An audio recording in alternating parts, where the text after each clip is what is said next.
Hello guys and welcome to a brand new video. Today I'm here with Rupan the third part 6 episode number 5 and 6 reaction. Alright, the previous episode we got the first episode that we reacted to was the one with the train thing, where Rupan was trying to get the ticket for very expensive. I forgot what it actually was, but it was like extremely rare and like the first ticket or something like that. And there was that part where we get to see Lupin in disguise. Also, the person who was supposed to be hosting the event was also the butler in disguise. So both were in disguise and trying to trick each other, but both knew that the other person was disguised. And Fujiko was also working out, working for us. So Fujiko gets trapped, kind of, and later on we get to save Fujiko. It was a very normal episode, basic episode, nothing much to talk about. But the next episode was the one which I really loved, where it where in that episode they kind of Rupan and Jigen kind of recreated what was the name, the Killers, I think, like a novel, and they recreated that. And the person on the other side, the waitress, was also Fujiko in disguise, who realizing what they're trying to do, also tried to recreate it. And it was a very interesting, the whole episode was just them talking, like sitting down and talking to each other, trying and it was very suspenseful and it was done really well. And I really loved that.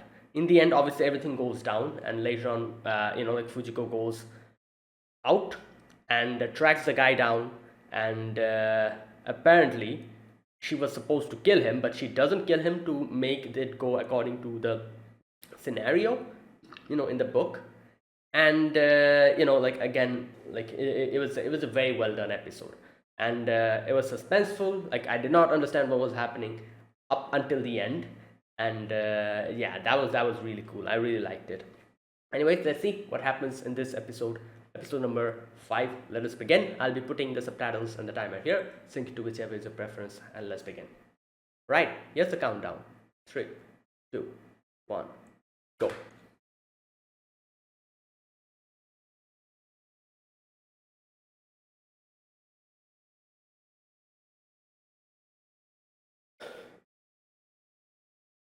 All right.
Okay, let's go. Imperial City Dreams of Thieves, Part 1. Oh, it's a two-part. Okay, that's good. Like, the next part I'll also going to. What the? This is a dream.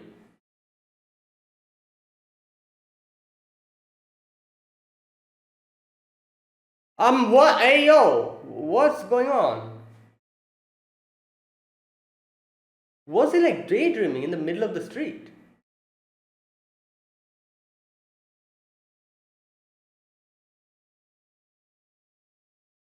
Oh no, Lupin got isekai'd. Gold mask. Oh my god, he really got isekai'd. What the hell? He's like in a parallel world now.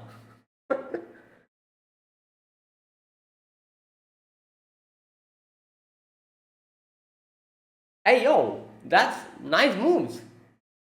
He's like a ninja.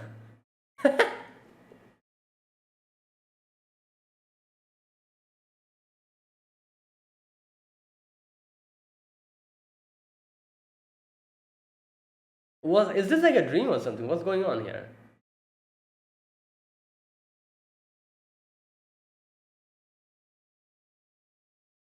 Namikosh.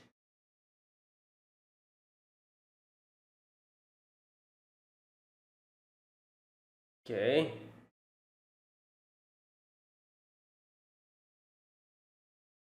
Ha! Yes.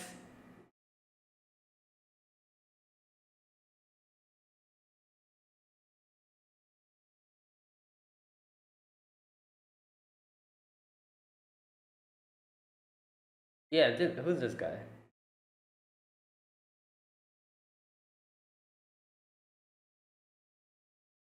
Hmm.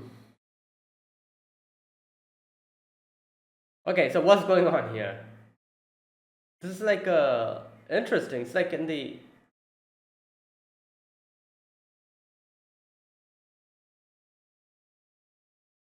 um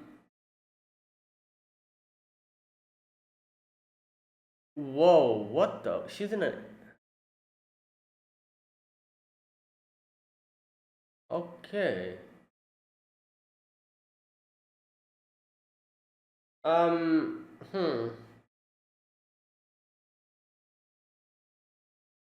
So I'm guessing Goemon Jigen are also here?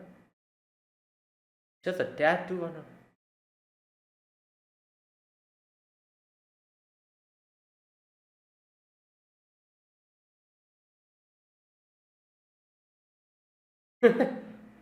This is two phones.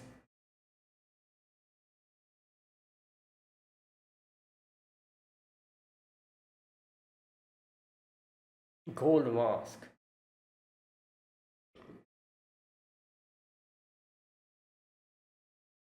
Oh my god.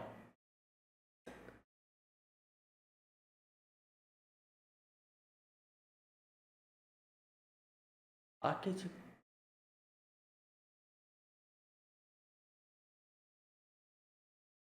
Black lizard.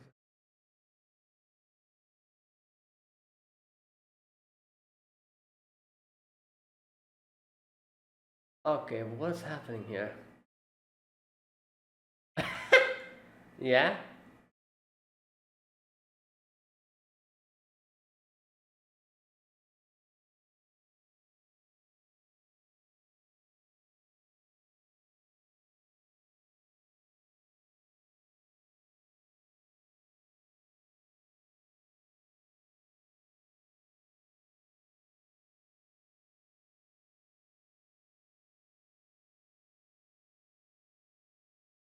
Yeah, so he was trying to steal something.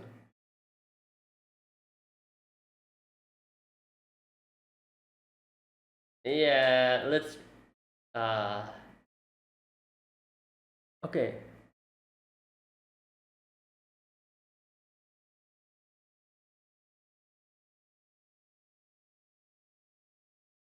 Yeah, like is her name Fujiko here as well? Okay, great. So his name is only Lupin. All the other characters, their name are not the same.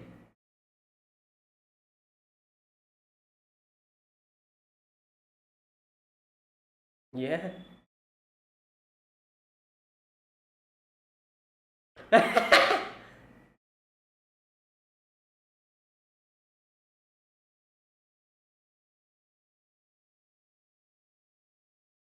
What's happened? Her personality is kind of different as well.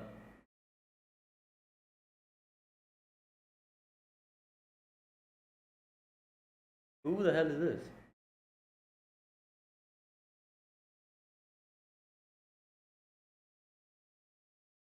Yeah. Daidoji. Hey yo, that's Jigen.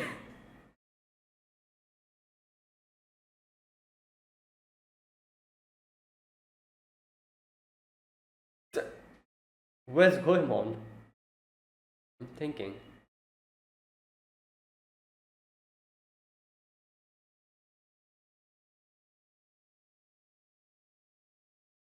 Oh, this is gone.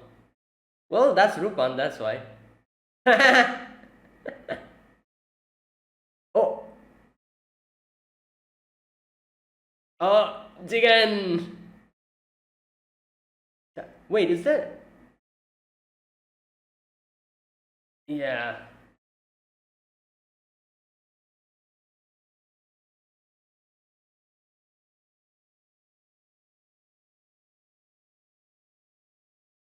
Wow.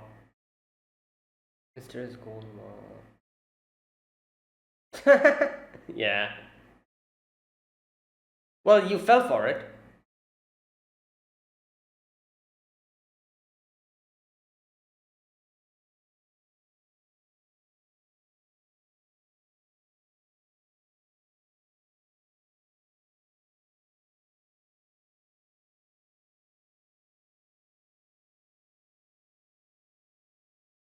Hmm.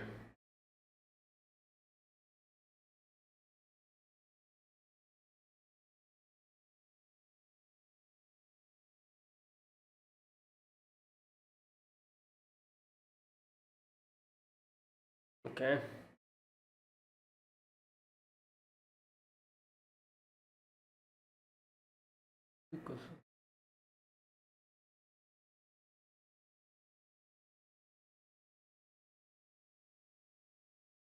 Hmm.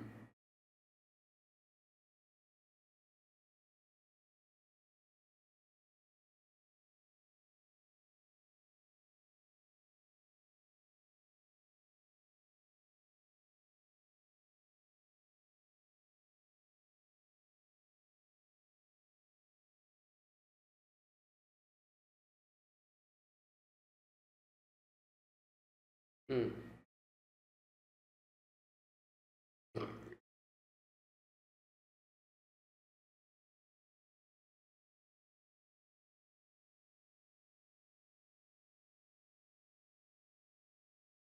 Golden. Oh, is that that thing that Rupan saw in his?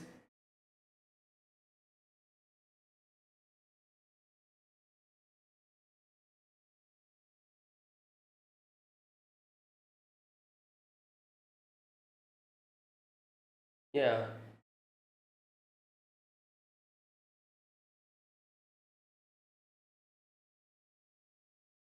Okay.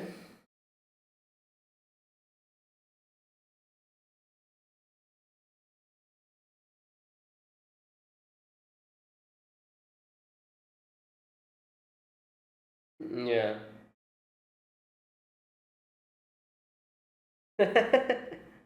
Yes.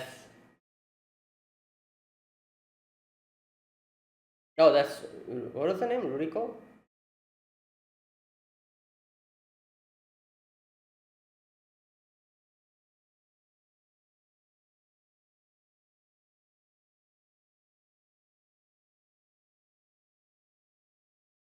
Oh, Zeniga. What was her name? Nakatani?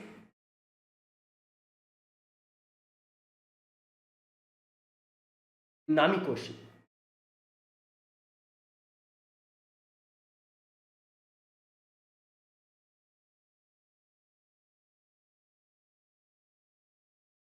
Okay.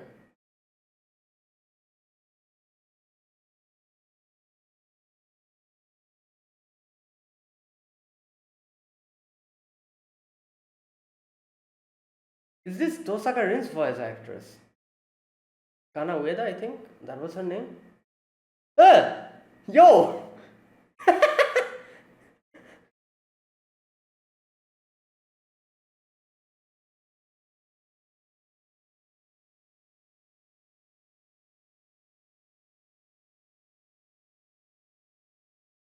Orbit of other planets. Ah, that's why. Maybe Rupan got transported here.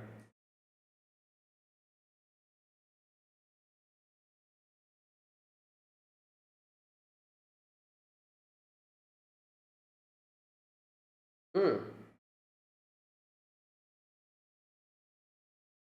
Okay.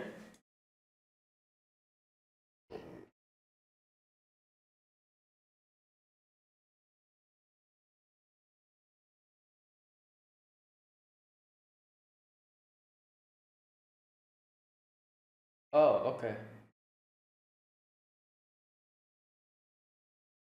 Hey, who? What? Who's that?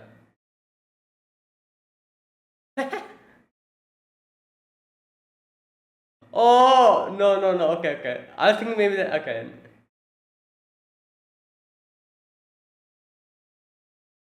No, no, that's not Rupan. Rupan is here, but still.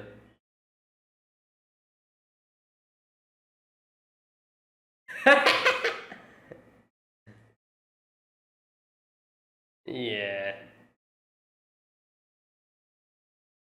Sarantia. Oh, Rupan is. Oh, there you go. That's the original Rupan.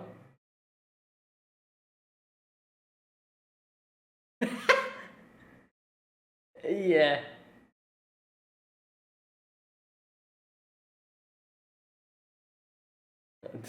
This is bad. Oh boy. They already uncovered his identity. Oh no.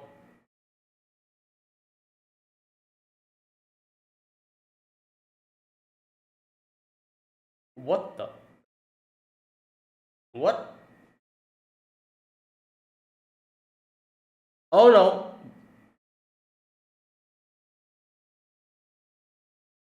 Great. These guys are going to try to get it. It was.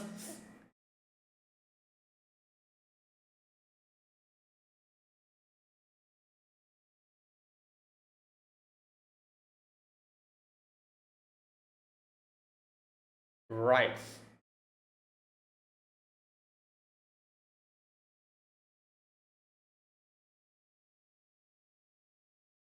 Hmm.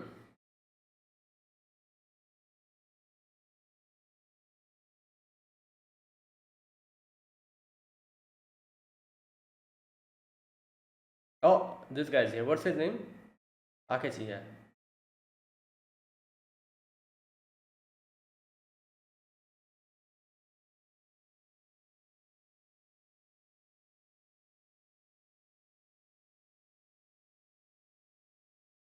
Damn. Wait, what? The genuine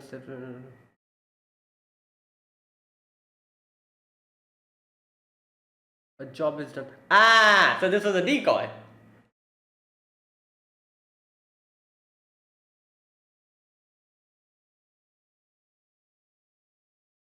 Yeah, yeah.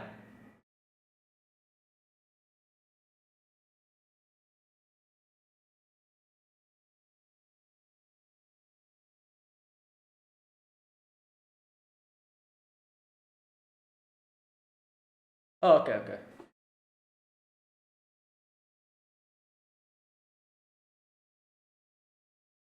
Little bait and switch. All right. Okay, okay. Well, go back. Or maybe this in itself is a bait. Like maybe he lied that this one is fake. Maybe this is actually the original one.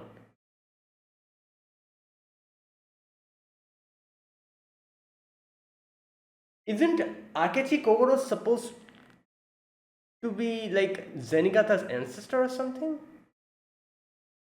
Or am I mistaken about something?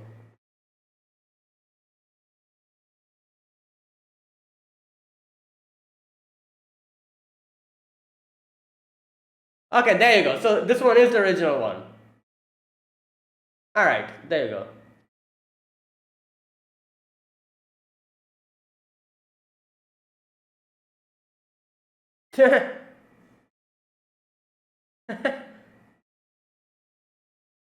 Okay.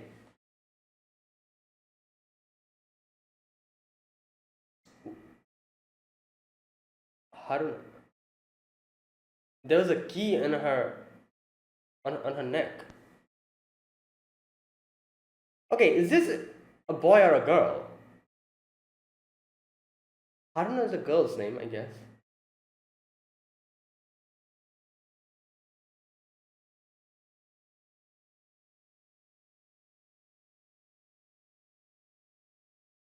Okay.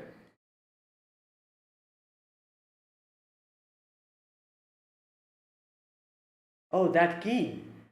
Interesting. That was on her neck.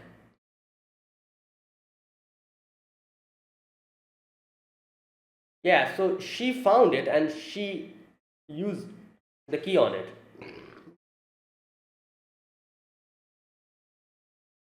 Okay, okay.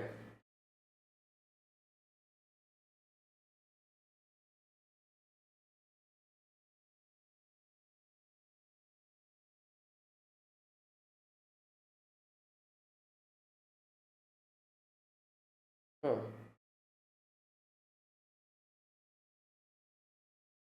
Understood.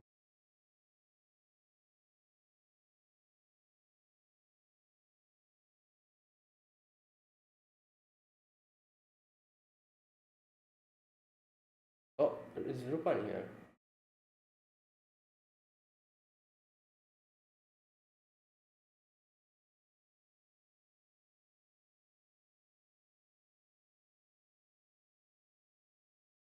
Wait. Oh, there you go. There's Rupan. Yeah, who is that?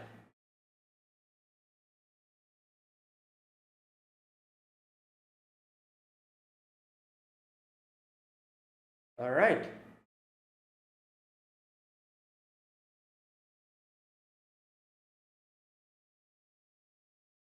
Oh, great. Fujiko's here.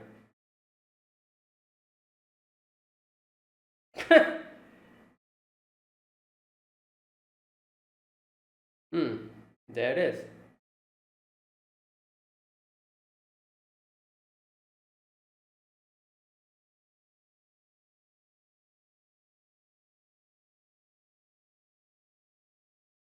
Okay, what's up with her?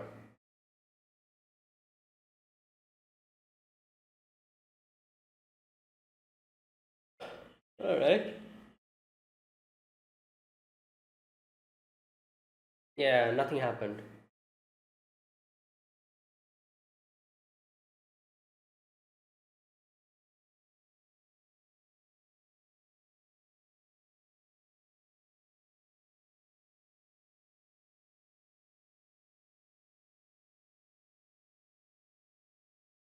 Oh,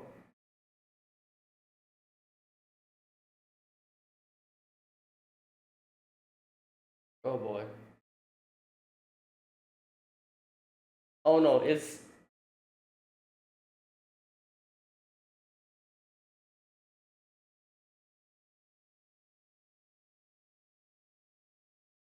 oh. Oh, Rupan is as a mannequin. Is oh no, never mind.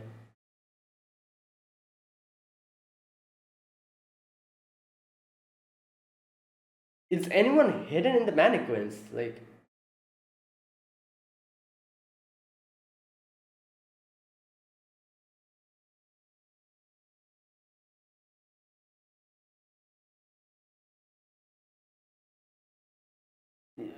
oh, Goemon is in it. This is the person who she was talking about, I guess.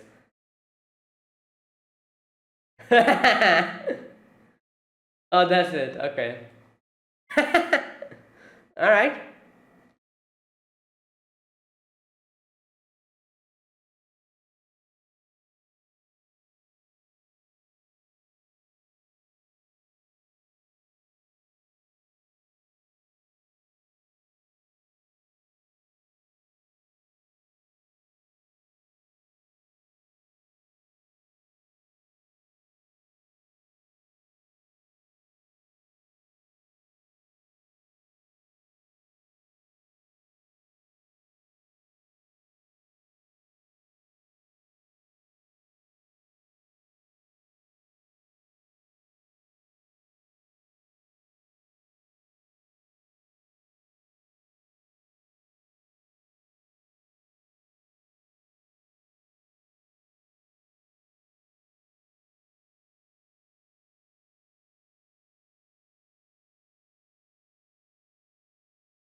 Okay, that is it. Okay. Okay, first things first, I need to check something. The voice actress of Ruriko, I'm pretty sure that's uh, Tosaka Rin's voice actress. Kana Ueda, I think that's her name. Let me just check real quick. Ruriko, Lupin. Okay, let me check. Ruriko Shigetomi, is that her name? Yeah. All right. Voice actress Kana Ueda. There you go. Yep, I knew it. Like I'll never, like an obvious, I'll never mistake her voice. Kana Ueda. Let me. Yeah, I'll never mistake her voice. Like she usually doesn't. I don't usually see her in much anime's voice acting. But I love her voice so much. Kana Ueda. Uh, yeah. Let me just see. I don't think it's written here. I was trying to find out. Okay. Yeah, but yeah, it is Kana Ueda's voice actress.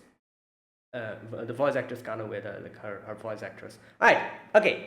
Now that's out of the way. Let us talk about this episode. So basically, in this episode, we get to see that Rupan has been transported into some other parallel world or whatever, and here it's like a completely different world with a lot of different people. However, they are people who Rupan already knows from his original world, and the only difference is that their names are different a little bit, and there's a few other extra people here. For example, Kogoro Akechi. Okay, let me check who is Kogoro Akechi. I think Kogoro Akechi, fictional private detective. All right, there you go, Mr. Writer Edokawa Rampo. Okay, let me just check one thing. Akechi is the first recurring detective cat in Japanese fiction and clearly inspired by Doyle's Sherlock Holmes. Okay, so he's basically the Sherlock Holmes, kind of person, like a detective. All right. So wait, so I was kind of like, obviously, like since every character in this show, most characters in this show has like an ancestor. Like Rupan has Arsene Rupan, who existed. What's his name? Ishikawa Goemon. He's also, like, I guess you could say, like a like his ancestor is the actual Ishikawa Goemon, and like this. So I think I kind of asked this question a few, like when I was like watching Rupan for the first time. I think I asked a question. I was like, oh, is there like any famous person who's like the ancestor of Zenigata? And I think someone answered me, and I forgot. I don't actually remember the name, but someone answered me, and I feel like the answer was Kogoro something, Akechi or something. I'm not exactly sure. Like, so is he like the person who, like for example, Arsene Rupan is Rupan the Third. Ishikawa Goemon. Is he like the ancestor for Zenigata? Akechi Kogoro, or am I mistaken? And as far as I can remember, there was another Akechi in Rupan. Who was the other Akechi? I think in what season it was. There was another Akechi, I remember. Okay, Kogoro Akechi Rupan Third. All right. He also appeared. Kogoro Akechi also appeared in the pilot film. It's been a long time I've watched the pilot film. I don't remember much. So okay. No, not this Akechi. I remember there was another Akechi in Rupan. I forgot. There was another Akechi, I think. In it was like in part 4 or part 5, I think. Anyways, never mind. So yeah, we get to see that, this is like a new character here, Kogoro Akechi, who I guess is like the equivalent of Sherlock Holmes from the Lupin's original world. Lupin's original world, Sherlock Holmes is, I guess, Kogoro Akechi here. Just like how Lupin is like the golden mask or whatever, Fujiko is the lizard, the black lizard or something like that. Zenigata is, what was his name? Namakichi or something like that. Okay, let me see. Namikoshi. Okay, Namikoshi. And Jigen was called something, I forgot his name. So, it's like every person is different. However, Rupan is Rupan. Rupan's actual name is still Rupan the Third. But he's also being called the Golden Mask. And just like in the real world, Zenigata is trying to get him. And Fujiko is trying to recruit him into her team or whatever she's trying to do. So first we get to see Lupin running, and Zenigata's there. I'm just going to call him Zenigata. I cannot remember his name properly. Namikoshi. I'm mistaking. I'm forgetting his name. Anyways, I'm just going to call him Zenigata. Okay, so Zenigata of this world is trying to capture Lupin. So Lupin is running away. At first, Lupin is like, "What the hell? Where am I? What is this mask?" And then when he's like, "Zenigata's here," he's like, "What the hell are you doing here, Zenigata?" And Zenigata's like, "My name is not Zenigata. I am Namikoshi. What are you saying?" And they try to catch him, and Lupin's running away, and he usually he does his thing, kind of shoots the traffic signal, and runs away, takes that opportunity to run away. And here we get a brief and a appearance of Kogoro Akechi, kind of writing orders for Namikoshi, and probably telling him what to do after this. So okay, now here's the thing. I don't trust this guy, Kogoro Akechi. I don't trust him. He seems a bit, I don't know, suspicious. Either way, let's see if he is actually a proper detective, or if he has some other plan. Anyways, so Lupin is on top of a not train but a tram, and the police are behind him, and in comes Fujiko, or in this world her name is the Black Lizard or something like that. And he's like, "Oh, Fujiko, you're here." And then he gets on her little airplane, and goes away from here, runs away. Okay, so then we get to see a little bit of Zenigata and Kogoro Akechi again, and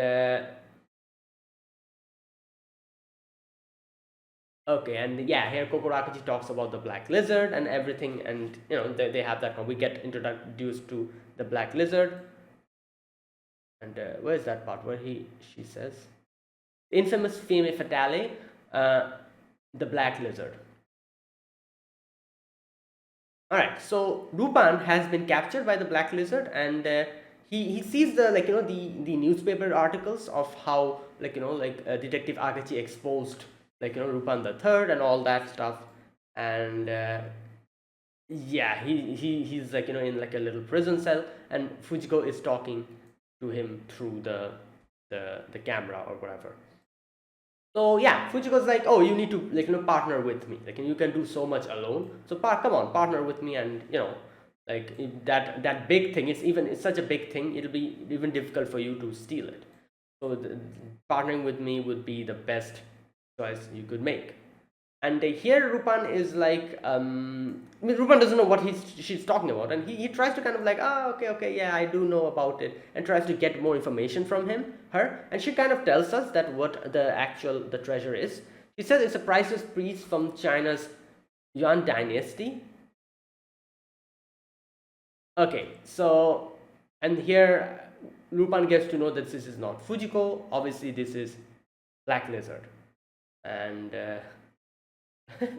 this part was funny, where she's like, "Oh, if you don't help me out, you'll be next in my museum as an exhibit of stuffed human bodies."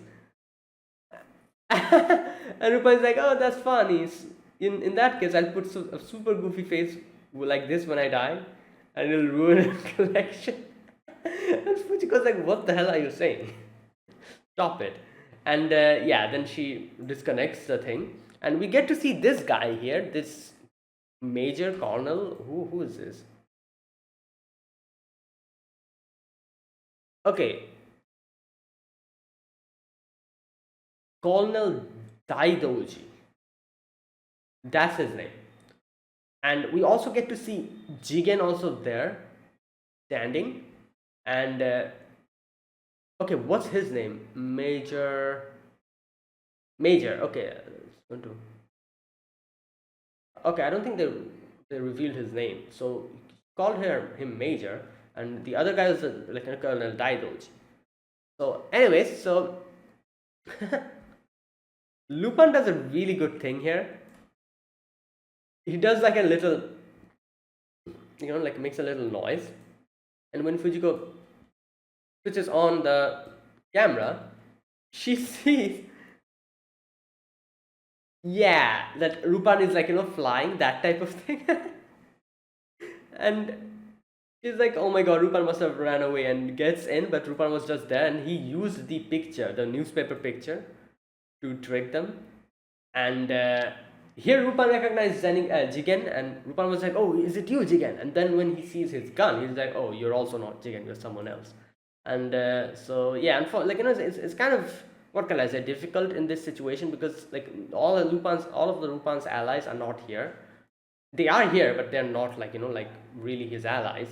So he's like going solo completely. Either way, Lupin runs away from there, and we get to see Colonel Daidoji is like, oh, we'll have to take everything on our hands now. Like, like Black Lizard, you cannot do anything in this situation. And if you try to mess with us, you'll see what happens to both you and Lupin. Okay, now we get to the next part where we get to know about this girl, Miss Ruriko, the daughter of Osaka's distinguished Shigetomi family. She's the one who excavated the thing, the treasure thing. Shigetomi expedition to Inner Mongolia proves fruitful. Lady leader makes historic discovery, and yeah, she's the one who got everything. And so Kogoro Akechi is looking at the newspaper, and yeah, and we get to let her see that Akachi has been hired by her dad and all that. Now we can see Rupan has gone to like a little movie screening and is getting more information about the world, and like like see what's happening, gets to know more about Ruriko, what she has what she has excavated. And okay, the Yuan dynasty was established by the descendants of the mighty Genghis Khan, and the greatest historic treasure of that period was unearthed by none other than the daughter of Japan's Shigetomi conglomerate, Miss Ruriko. In spite of the delicate build, she worked arduously to spearhead the operation, and the ancient capital city of Altan Koto, which also means golden city, and all that stuff. Like we get. And here Lupin gets to see the thing, the excavated thing, and he's like, oh wait, I know this thing. And he's thinking like something must have happened since I have been transferred to this era. Like something is going on, and whatever is going on, it's linked to that thing. So I need to go and get to it. So okay, so I'm also kind of curious. How did he get transported from his world to this world? He did he like come in contact with, like, I'm pretty sure there's another version of this thing in his own original world. So maybe in his original world he came in contact with that and got transported here or something. I don't know. Let's see. So all right. So either way, Rupan is like, all right, you know what? I need to get to this treasure. And later we get to see on the train, Ruriko is there, and Namikoshi is also here to, like as like a protection, to keep an eye on everything. And Ruriko's like, all right, come with me if you want to see the treasure.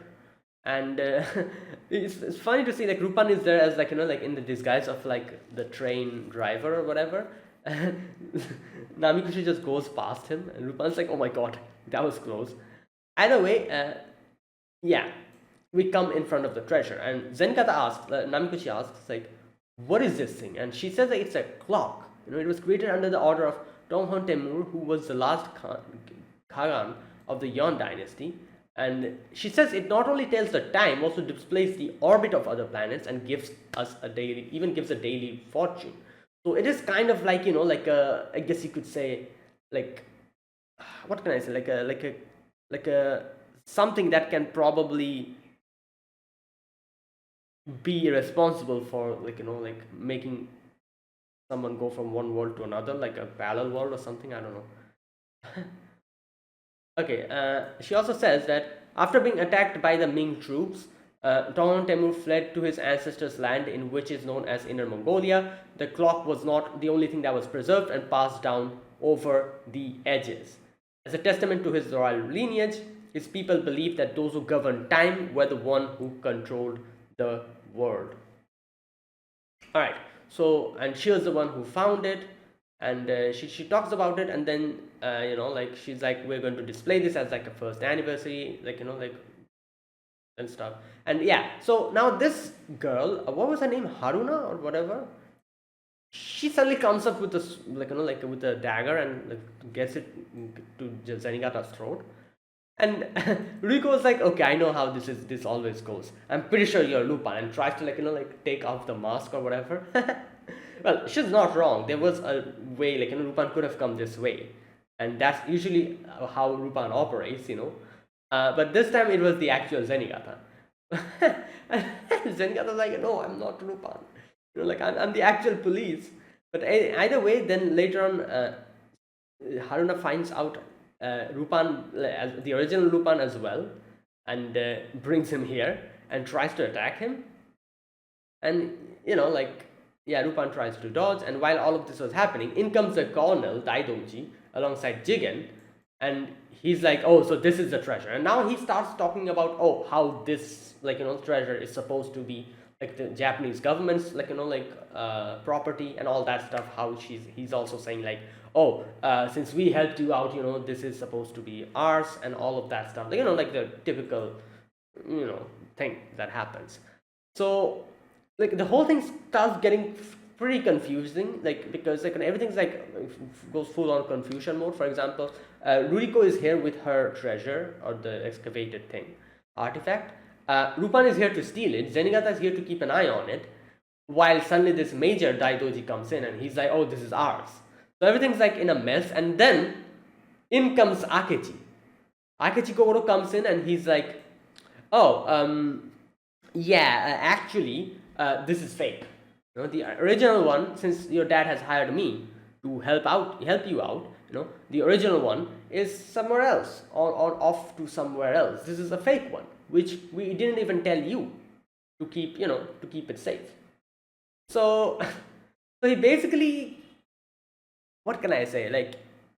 Like later on, we obviously get to know that the information that he gave here was also fake. So basically, he tricked them with a fake news of a fake news, that type of thing. And so this one is the original one, and he just kind of just tricked them. But obviously that was enough. That was enough for Daidoji to be like, all right, you know what? Let's get out of here. If this is fake, then yeah, can't be bothered. And later on, Akechi introduces himself to Ruriko, and he says that your dad has hired me for this whole thing, to keep an eye on this treasure, to keep an eye on you as well. So obviously Ruriko is pretty excited. Ruriko's like, oh, you're the Akechi Kokoro, and she's like, she's like, oh, I love how you uncovered the identity of the gold mask. And yeah, and then when she says like, oh, this is fake, I did not know this was fake, but Kokoro's like, oh no, that was a lie. Here you go. I tricked him, I lied to him so that he leaves us alone. And I just introduced, I just prepared a single fraudulent telegram, and that was all that was needed. So yeah, this one is the original one. While Lupin is listening to everything, and Lupin is like, all right, so there's a damsel and a treasure, now a master detective is in the mix. All that is left is the gentleman thief in this situation. Alright, next we get to see Haruna. Haruna, that's her name, yeah. Wait a minute. Let me just check. Oh no! Oh my god, why am I calling her Haruna? Haruna is the way. Oh. Ah, that was my mistake. That's the Osakan dialect. Oh my god, I thought her name is Haruna. No, her name is something else. Wait a minute. What was her name? Her name is a little bit difficult. It's something with S. Wait a minute. Let me just check. Where is her name?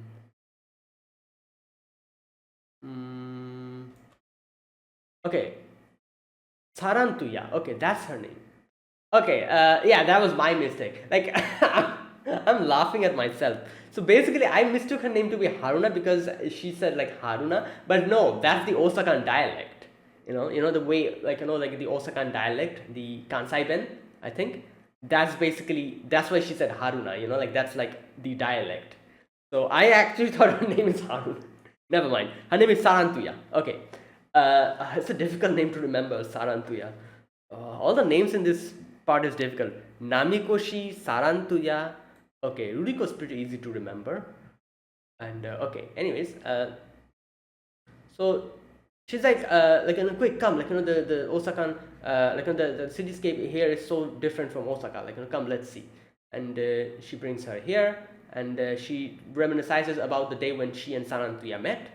And when she discovered the treasure, the artifact, Sanantuya came in and just used her key to open it and operate it, and that's why, uh, yeah, that's why later on Ruriko was like, oh, let us cooperate with each other. And Santuya says that ever since this clock was first built centuries ago, it has been tended to, repaired, and kept safe by the members of my family.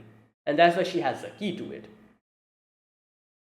And that is when Ruriko said, like, oh, come with us, come with me then, let's let's come with me to Japan. You can protect it, and yeah. So, and later on, we get to see from hear from Ruriko that she says the whole reason I brought this automaton clock to Japan was to save it from the unrest sweeping through Asia.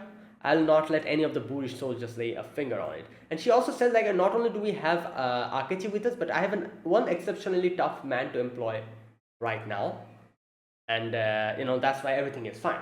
And obviously, at that moment, we did not know who it is, but later on, we get to know it's actually Goemon. Either way, Sanatya feels like someone's eavesdropping on them, and it's actually Lupin on top of the roof. And Lupin is like, all right, this is interesting. Let's see who the strong person actually is. Either way, next day on the anniversary, everyone's like, it's been displayed. We can see Fujiko's here, in disguise. So I'm pretty sure she was doing something. I'm not exactly sure what she did, but I feel like there's something going on with the mannequins. Like, I don't know. Like, the mannequins were a little bit suspicious later on, we saw. Anyways, so later on we see Colonel Daidoji talking to someone, and when he comes out, he sees Sanantuya going towards the treasure, and he's like, oh, I can use her. While Ruriko is waiting for Sanantuya to come, and Ruriko is gotten inside, and it's kind of kind of eerie, the whole atmosphere with the mannequins and everything. And Ruriko here bumps into Lupin, and Lupin is like, oh, you're here to see the clock, you're scared, aren't you? Come on, let's go with me. And in comes Goemon, and I'm guessing he's the supposedly the strong bodyguard who Ruriko has hired. And there you go. That was the first part. Let's go to the next episode and see where this goes, and let's see if how Lupin is able to come back to the original world, his original world. This is like a different parallel world. So yeah, this is a very interesting premise. Interesting. Let's see where this goes. So episode number 6. Let's begin. I'll be putting the subtitles on the timer here. Sync it to whichever is your preference, and let's get started. Right, here's the countdown. 3, 2, 1, go.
All right.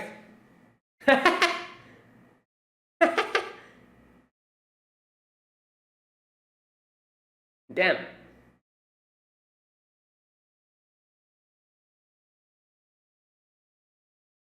Oh my god. Yo, Goemon. Fujiko's just there.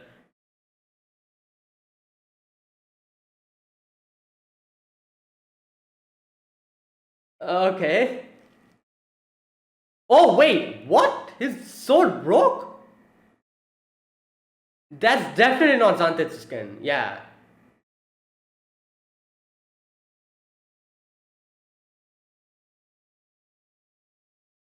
Imperial City, dreams of thieves.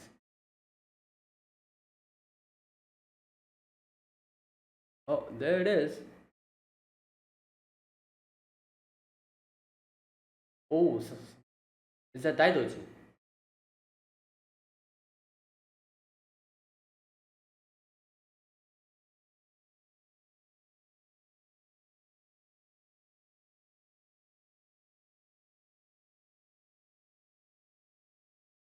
Okay, I feel like Jigen is.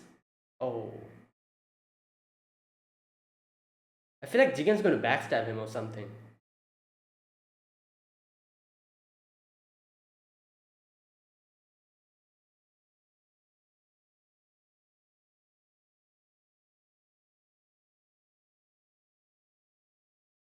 Oh my god.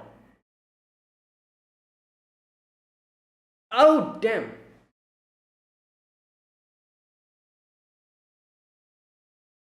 Lupin is. Oh, nice.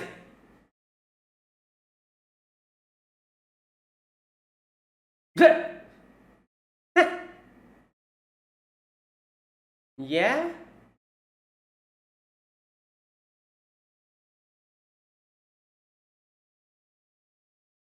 Oh my god.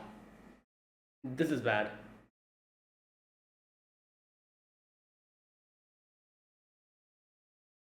Well, first arrest that guy, Daidoji.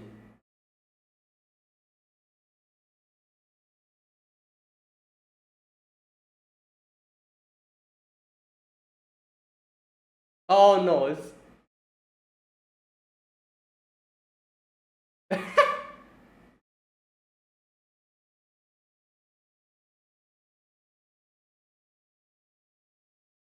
they're gonna jump out of the window. Well, yeah, they're standing in front of the window, so obviously they're gonna jump. Hey, what?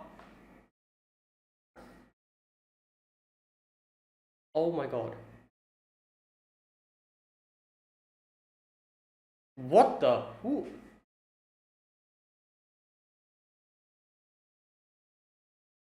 Wait a minute.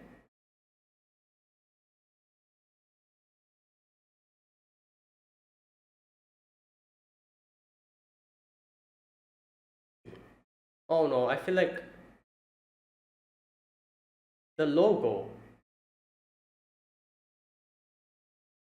Who's the one driving? Oh no.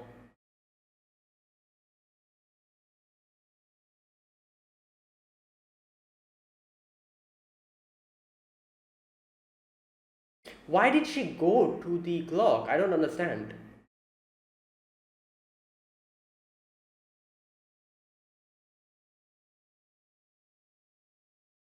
Yeah, the driver, like the logo was.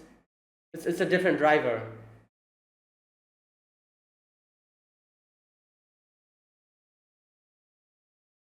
Yeah. Oh my god, you. Oh no. I'm pretty sure you're actually going on a different direction, yeah. That's a different driver. The original one has been. Oh god.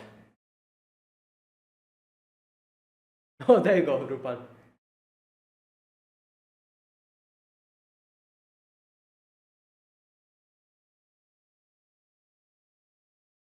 Yeah, what are you doing here, huh?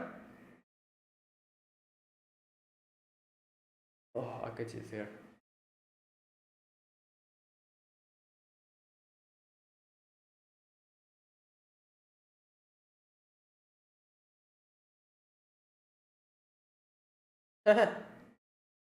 Yeah, there's multiple.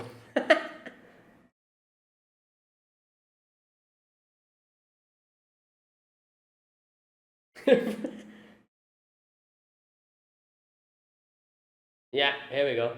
The driver, yep. Where's Goemon?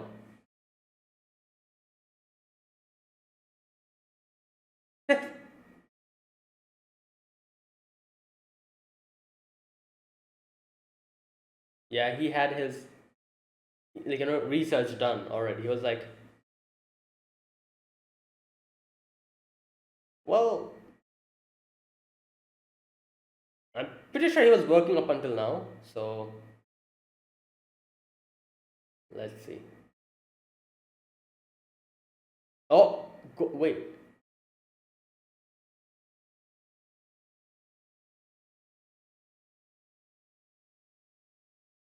I was wondering. I feel like he has some other plans. I don't know. Let's see.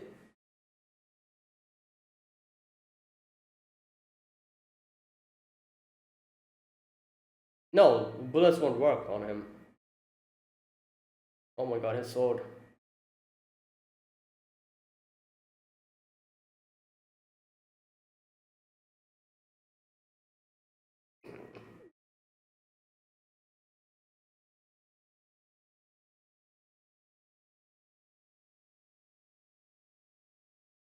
Yeah, in close combat, Goemon is, even if he has like a broken sword.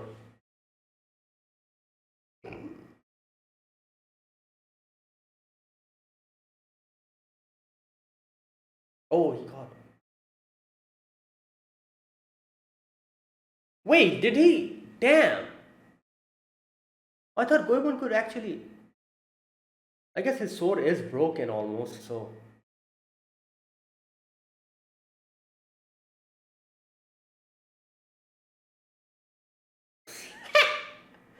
Talk to your boss, call me the manager.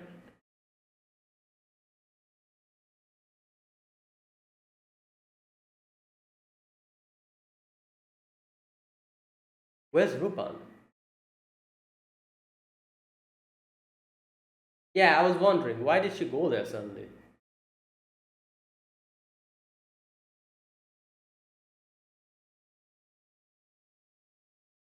Hmm.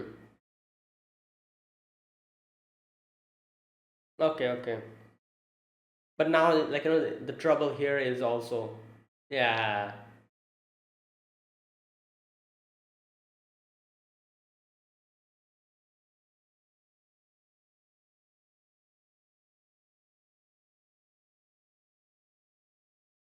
Hmm.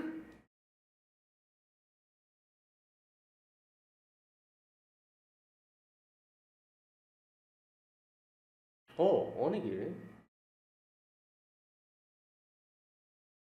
Who the hell?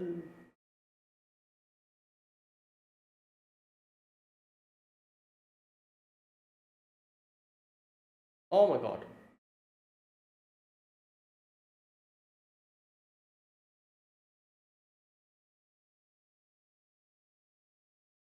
Is that Rupan in disguise? Donating?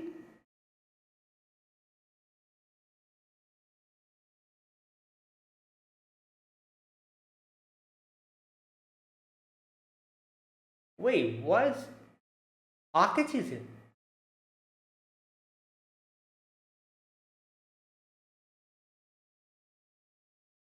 When did he get here, even? Yeah, that's Rupan.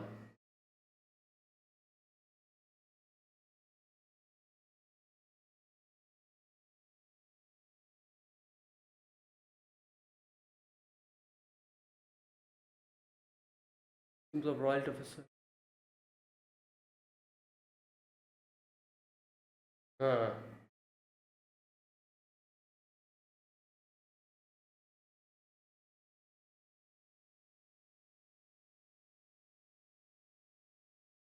Hmm. Ah.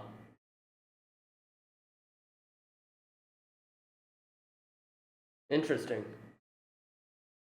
Yeah, so basically, it's just trap. Yeah, well, what were you doing up until now?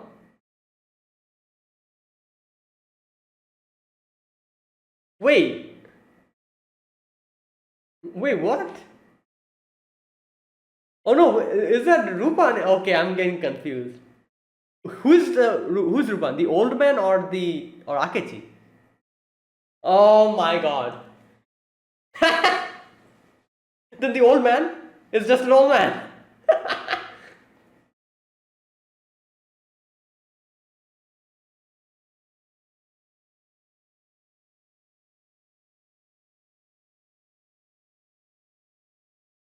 What are you talking? Akechi has been hired by the. Yeah.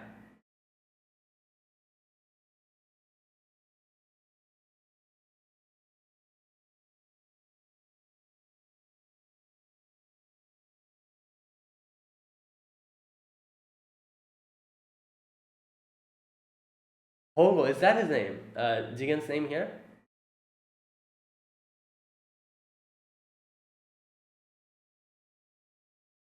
Oh, Fujiko's here. Wait, we don't have enough space.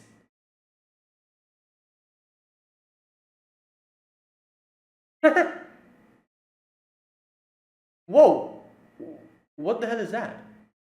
What is that?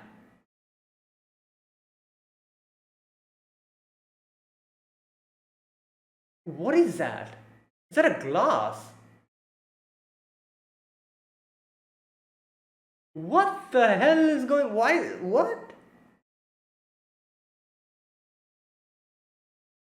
What?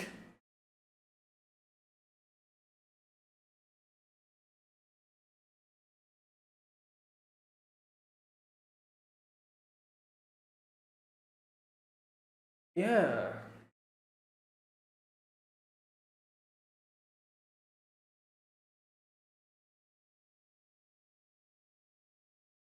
Oh, maybe in the. Oh,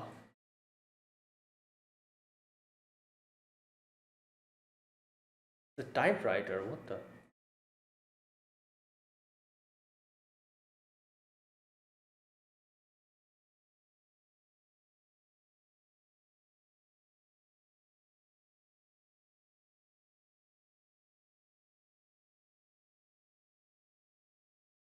Well,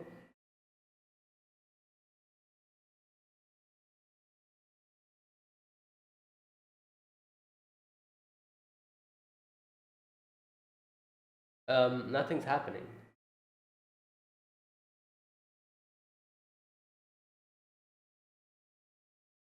Oh,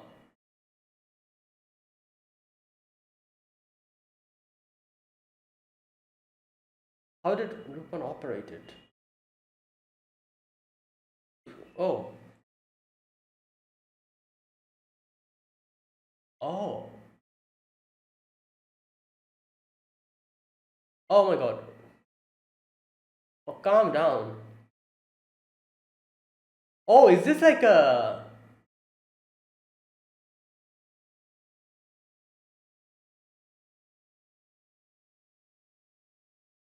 Oh, this is the original Goemon. Yeah, oh yeah, makes sense. And that's why he okay.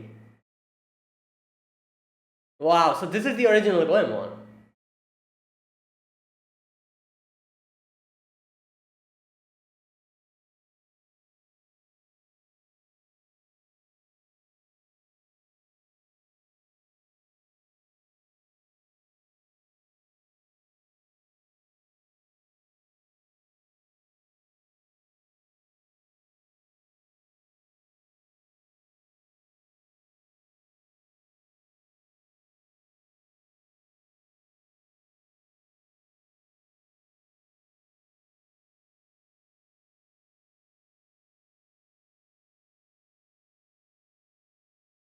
Yeah, I was thinking.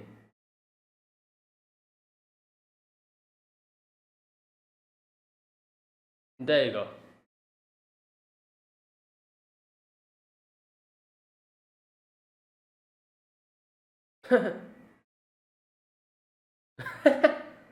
Oh boy.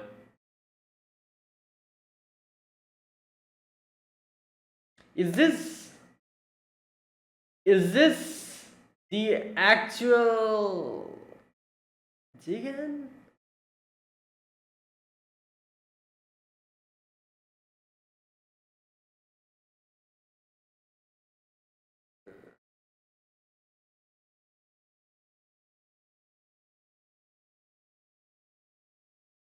Ongo Yoshiaki. Oh no, this is not Argo Jigen.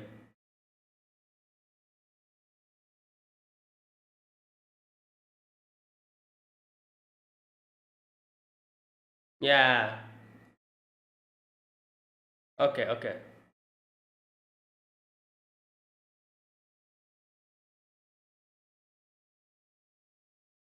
Invisible military detective. Military detective.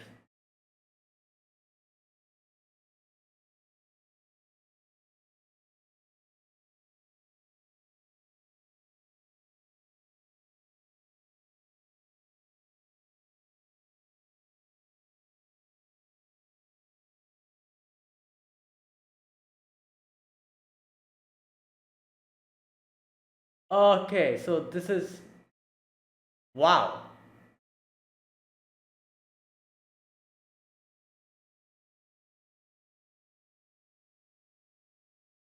Uh,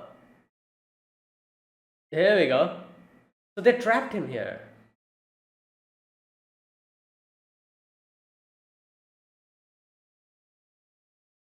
Yeah. And I'm guessing the original, the ones from this world are going to come here.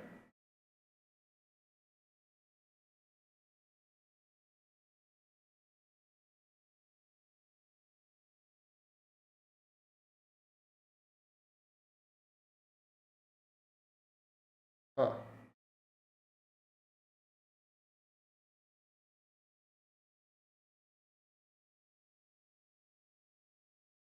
Oh god. Yeah. Yeah.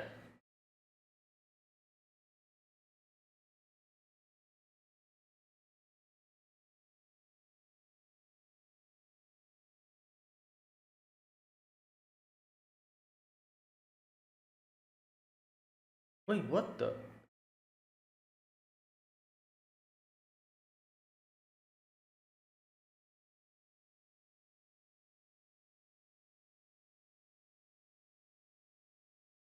What's happening here? Okay, I kind of understand what's going on, but there's a lot of things I'm still unable to.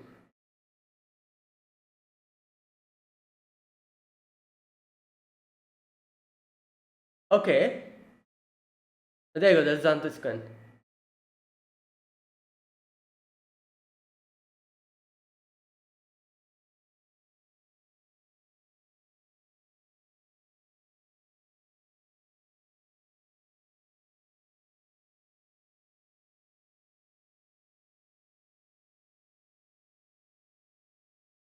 Okay. Surrender the password to my hideout.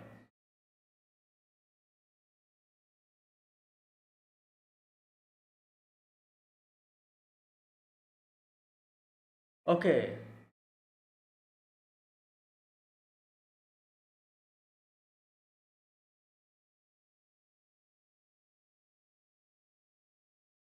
Yeah,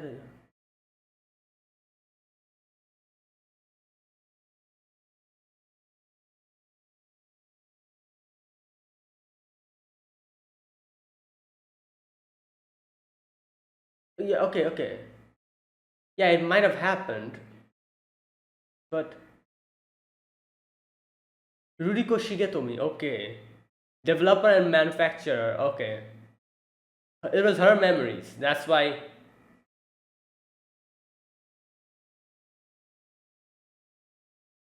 Oh, wow. And that got excavated because, like it's the. Okay. Alright. So we actually went to the past, I guess you could say. Otherwise, why would the excavation still be there?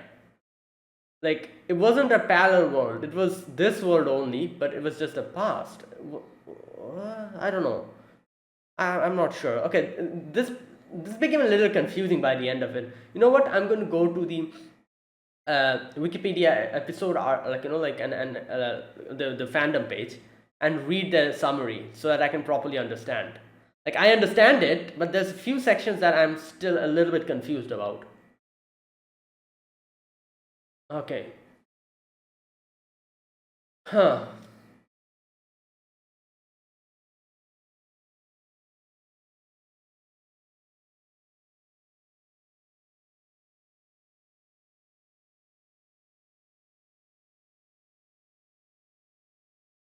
okay,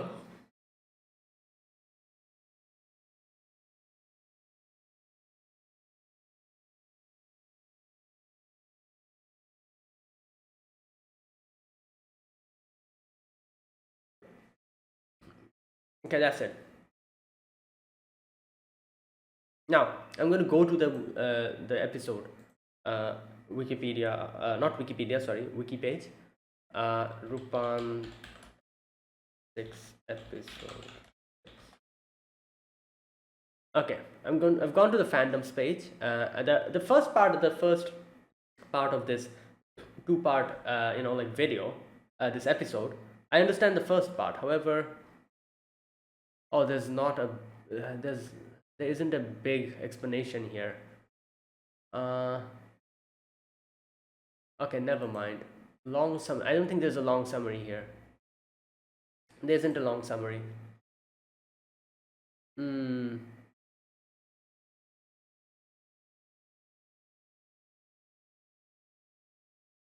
I don't know. Yeah, so I can kind of understand what happened. So basically, like as Rupan said by the end, that when Jigen was like, so not Jigen, sorry, when they came out of that whole place, Rupan says like the similar incidents might have happened in the past. Who knows? Maybe there were people like us in that era as well. Just like there were people like Fujiko and Zenigata. Maybe there were people like us as well. And okay.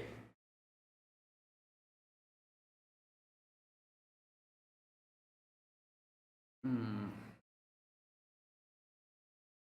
Yeah, like I can see that a lot of people are saying that this second part of the episode was a little like the first part I had like understood everything, but I feel like the second part, like this part, episode 6, kind of rushed in a weird way. It kind of ended. There were a lot of, I guess you could say, sections which don't make sense. Like for example, I can see if someone here like brought out a few things which like makes no sense. First is like, if Goemon knew the driver was an Imperial Japanese soldier in disguise, when he confronted Hongo or Jigen, why did he let Ruiko and Sarantuya get in anyway? Uh, the old man that was providing food for Ruiko and Sarantuya suddenly disappeared after Lupin revealed himself to be Akechi in disguise. I get it's to prove cheap ruse that old man was Rupan. Just find the character was a big. Oh, yeah, that was like a normal person who suddenly just, you know. For being Rudiko's bodyguard, Sante was a terrible fighter in part 1, then all of a sudden was able to take down Daidoji very easily in part 2. Yeah, okay. Based on the mural,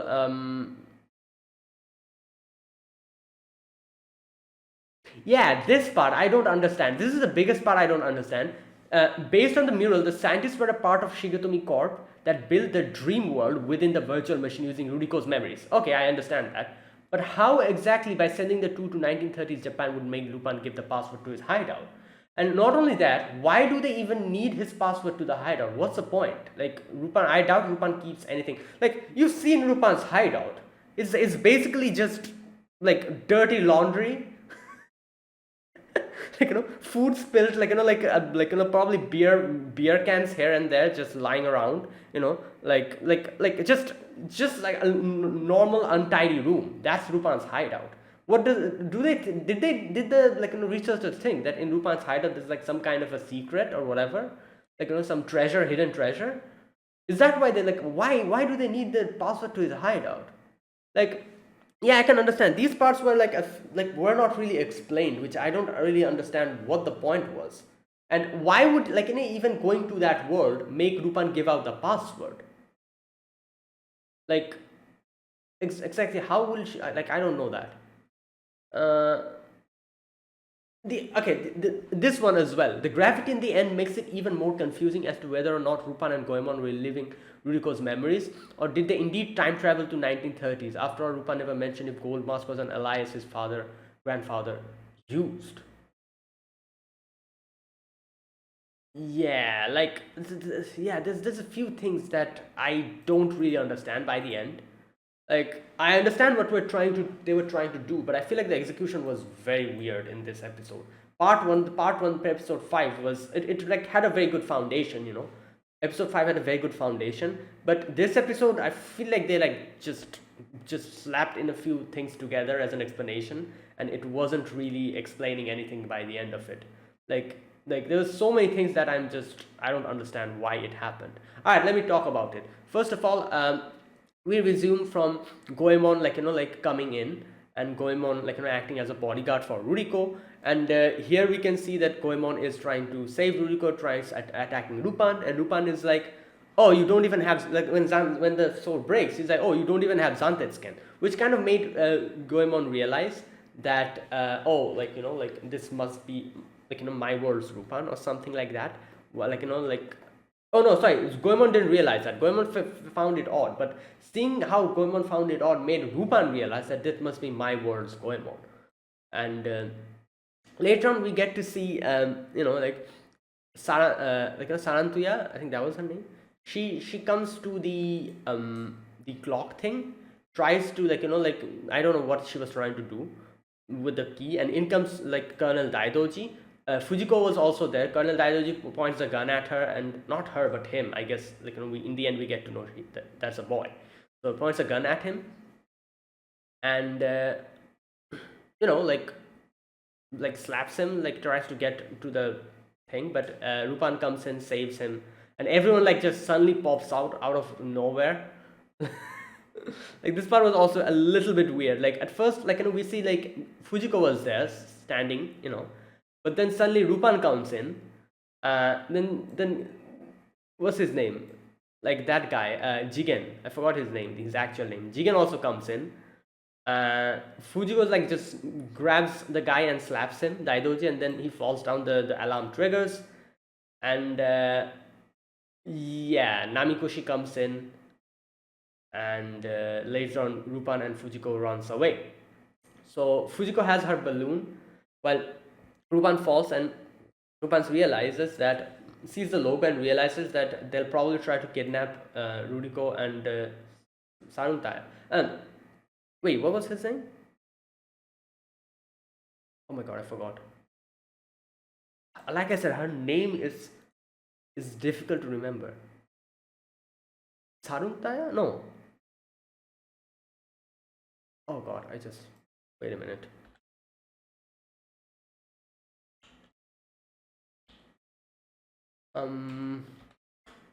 I need to know his name, otherwise it'll be troublesome. Sarantuya. Okay, that's his name. So yeah, they get into the car, and this part was kind of funny, where Ruriko was like, "Hey driver, where are you taking us?" And Sarantuya was like, "Wait, what?" And then she was like, just kidding, I don't know whether, I can't read, stuff here. I don't even know the places over here. So I just wanted to say that, But it actually ended up, they were actually being kidnapped. Anyways, when the guy points a gun at him, we see Lupin is there on top of the, roof of the car. And later on, we get to see that Daidoji was the one who planned the kidnapping. Akechi comes in, and, Daidoji goes away, and Akechi just tells Namikoshi to go to a certain location where they can find all that stuff. Okay, then next we get to see Goemon versus Jigen, that part. And this part is something that I don't understand at all. What the hell happened here? First of all, again, this part was also confusing. I don't know what happened. They fought each other. We see obviously Goemon, kind of, since she's in short range, kind of close combat, he was able to tire out and kind of wound Jigen as well. But then Jigen shoots him, and this part I have no clue what happened. Goemon's head starts bleeding, and he falls down into a river. I'm pretty sure the bullet scratched him or something. I doubt it, got him in his head. But either way, he falls to the river. And then how the hell did he pop out later on? I really don't understand what the hell happened here. This episode really made me so confused. Okay. Let's stop talking about that. A few things also have happened after that. It was a little weird. Okay, the next part is where we get to see Sarantoya and Ruriko being in like a prison cell, and she asks him, like, why did you go back to the clock? And he says, like, since, like, I took your, I took your hand because obviously remaining there with the artifact won't really help me out because people will try to get it. So I was like, why don't I come to Japan with you? And coming here, I'm also seeing the same thing is happening here. That is why I did not want that, and that's why I went there. So later on, this old man comes in, and this part was, they tried to do it like, it was kind of interesting to see, like, like they kind of tried to trick us into thinking that the old man was Lupin. And like, then Daidoji comes in, slaps the guy, makes him fall down, and then Akechi comes in, which was the original Lupin in disguise, and he tricks, like, Lupin tricks everyone into, like, like coming out, and makes Daidoji go in the cell and locks him in. And then the original Akechi comes in, and then he reveals, like, oh, I'm Lupin, and this old man is just an old man. He's not Lupin. And that is why he kept his hand in his mouth, was not letting him talk, so that, like, he can trick them. The old man I'm talking about. Either way, yeah, they get out of there after that, and like, when they're coming outside, Fujiko is there, but then a weird glass thing comes down. Lupin saves Fujiko at that moment, and the glass thing, like, kind of traps them inside. And then like a terminal comes in with some keyboard. Okay, this part is again another thing I don't understand. Is this how they were trying to plan, like, trying to plan? Oh, okay, I think I understand. So this is how they were planning to get the password. I just said in the before the discussion that I don't understand why Lupin would give out the password. Like, coming to this era, why would he give out the password? I think I understand why he would give out the password. In this situation, when they're trapped, like, if Lupin did not realize this was a different world, or like, or what the, like, that some people are actually keeping an eye on him, monitoring him, if he did not know that, I think they expected Lupin to type in his password to his hideout. Because, like that the terminal like, it's a very far-fetched theory, I feel like. Like the question comes in, why would even Lupin type in the password in like a terminal which he don't even know, like, where it came out from? If it was his hideout, I can understand them doing that, Lupin doing that.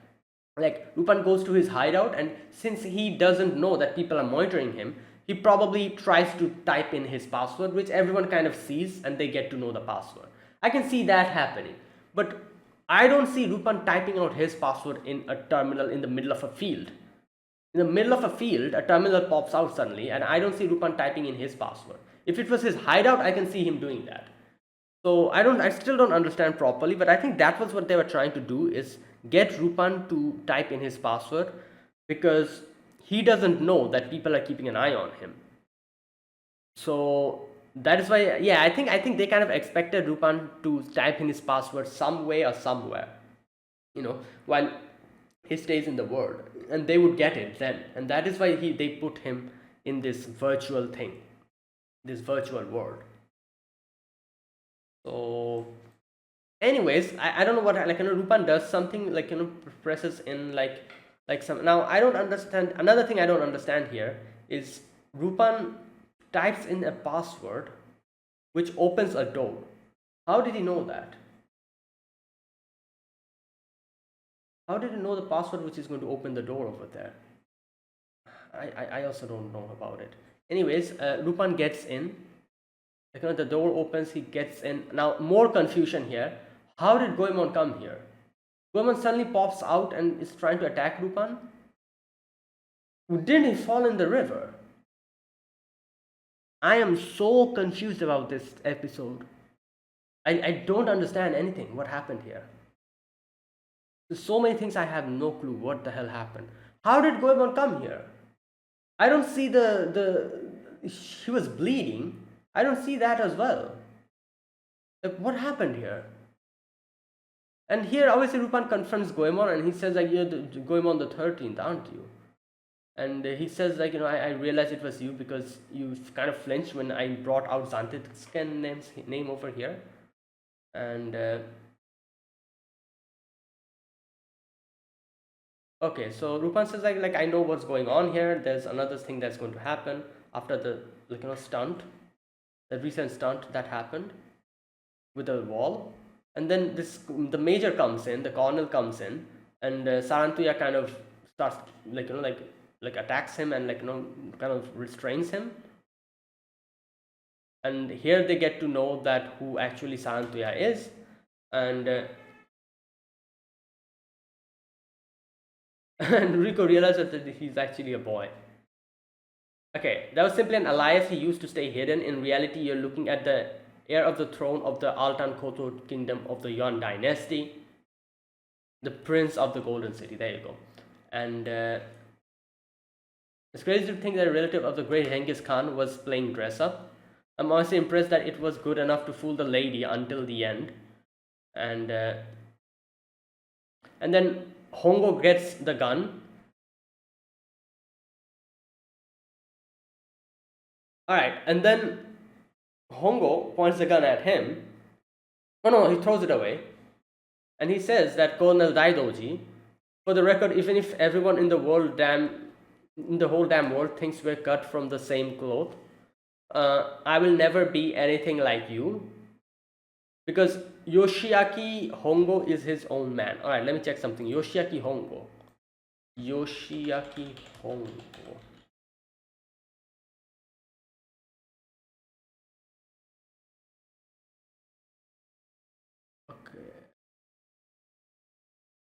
Okay, never mind. I cannot find anything. Anyways, and he tried to attack Hongo. Hongo grabs him and makes him fall down. I'll do anything, whatever it takes to secure Asia's independence.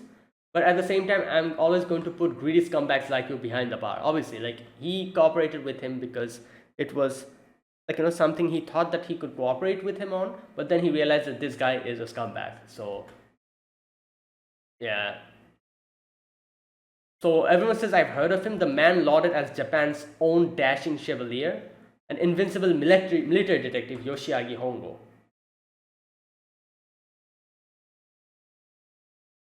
Alright, so Lupin here says that, did you guys use the password I gave you? Talking to the other the people outside. You might be bummed to know that what I put in the machine earlier was just an emergency dummy number. Oh, okay, so he kind of explains what that number was. Emergency dummy number. So 1 hour from now, it's all going to explode.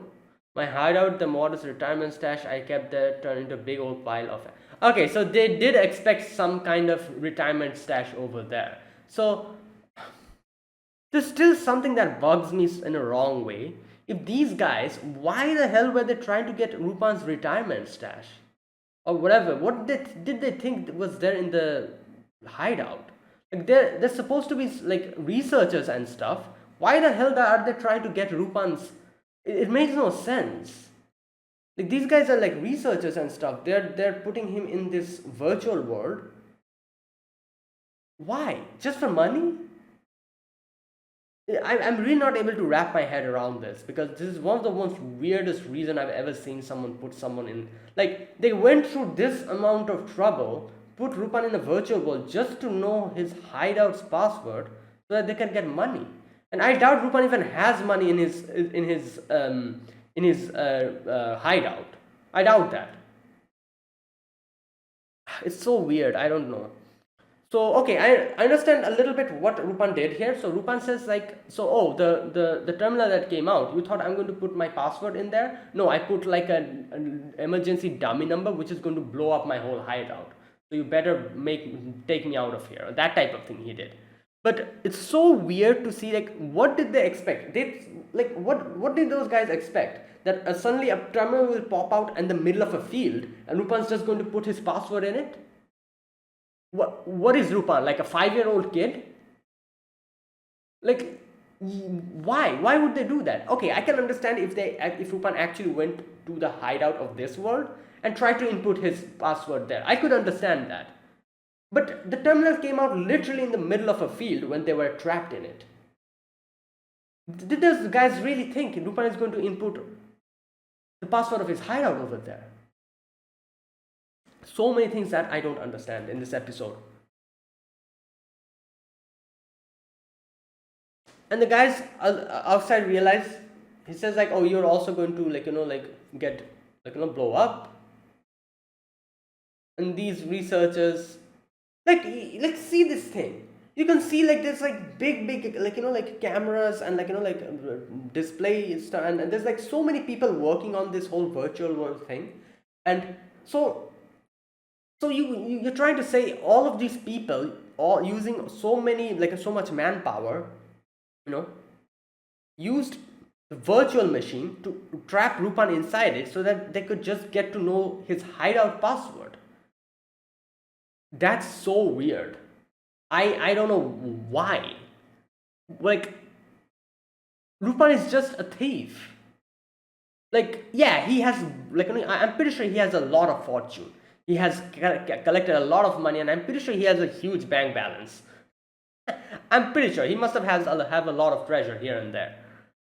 Still, these guys, they're researchers. They're using all of this just to get to Lupin's hideout to get what? To get their hands on his fortune?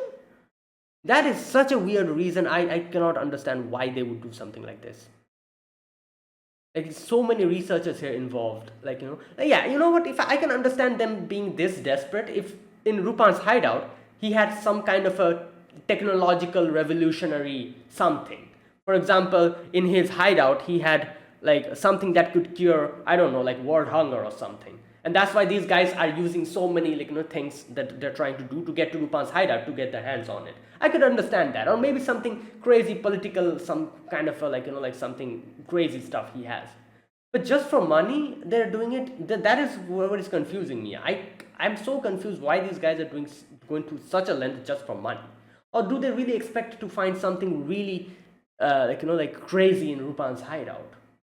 Like, I don't know, like proof that aliens exist. Lupin has that proof.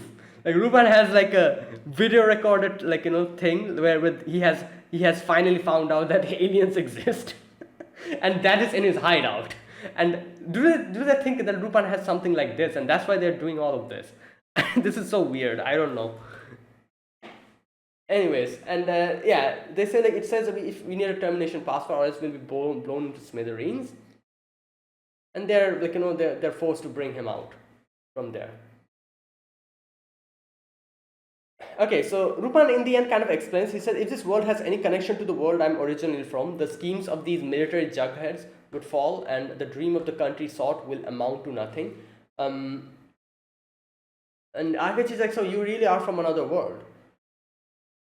And then Zenigata or Namikichi, whatever his name is, he comes in. Okay, so in the end, what was her name? I forgot her name. Kuriko or whatever her name was. She comes up and she's like, I want you to know that I do appreciate you playing along in this dream of mine. So this place was based on the memory of her, this lady. So everything starts disintegrating, and okay, so Lupin here explains properly. He says, I understand everything now. Goemon and I infiltrated this huge facility to scope it out, but found ourselves stuck in a trap. And Lupin comes out, and he gets the termination password, and he's like, if you want to get your hands on this termination password, you better let us through without a hassle. And he throws it and everyone tries to grab it. Okay, we were inside a virtual machine that was developed in absolute secret and never announced to the public. Like, this is so weird. As you can see the secrecy and everything that's going on. And they use that secret project or machine to trap Lupin in the virtual world just to get to know the password to his hideout. That is such a weird reason. I have no idea why they did this. The goons trapped us in there. The big plan was to force me to surrender the password to my hideout so they could break into it. Just because of that, they did all of this. That's so weird. In the artificial world, they put you in the role of a very familiar gentleman thief, while I was made to assume my role of my ancestor. But I'm curious about one thing. Why was it created to look like the Tokyo from the early Showa era? And Rupan says it's because of her, a woman whose only muse in life were the adventures that she had as a young lady, someone who lived through the war and dedicated everything that she had to her business. Those were her memories. But you can assume that everything was just made up, because you never know, very similar events might have actually occurred in the past. Yeah, like people like Rupan and Goemon, maybe they existed in the past, who knows. Okay, and that was like, done on the memory, developed and manufactured with the support of Ruriko Shigetomi. And because based on her memories that was happening, the setting was like that. And later on, when they were excavating, they find out the place where Rupan was there, and it's written the master thief Rupan, aka Gold Mask, was here for a brief period. And that's where it ended. So yeah, I understand what exactly happened, but there were so many things that makes no sense, and it's just so weird. Like the biggest weird thing in this episode is these guys who has this amount of, like, like the virtual machine and everything that they have. They're like researchers and stuff, and these people, like, stooped to petty stuff like capturing Rupan so that they could get to know his hideout number. That is something that is so unusual. I really cannot wrap my heads around that, the fact that they actually did that just for Rupan's hideout number. Like,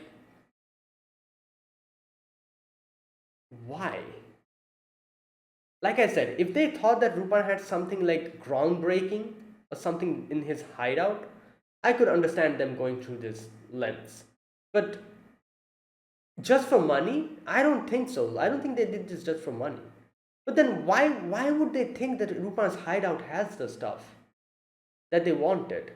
Like, it makes no sense. I don't understand. Anyways, this was a weird episode.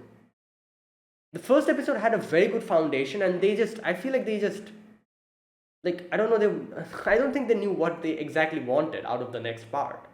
Like, it's like all over the place, I feel like. But either way, yeah, that was an unusual experience. So yeah, that's it. Thanks for watching, guys. This was my reaction to episode 5 and 6 of Rupan the Third, part 6. If you guys enjoyed this video, be sure to press the like button and subscribe. If you're new to the channel or you haven't subscribed, comment down below anything you want to say, anything you want to let me know. I'll check them out. And if you have like a better explanation, because there's so many things I didn't understand, let me know in the comments, because I'm genuinely curious as to a lot of things that I talked about in the discussion section. I genuinely don't understand why it went in that way. Like, another weird part is the Goemon part. How did Goemon suddenly pop out? Like, he fell in the water and then he suddenly came. I don't understand that part as well. Am I missing something? Let me know.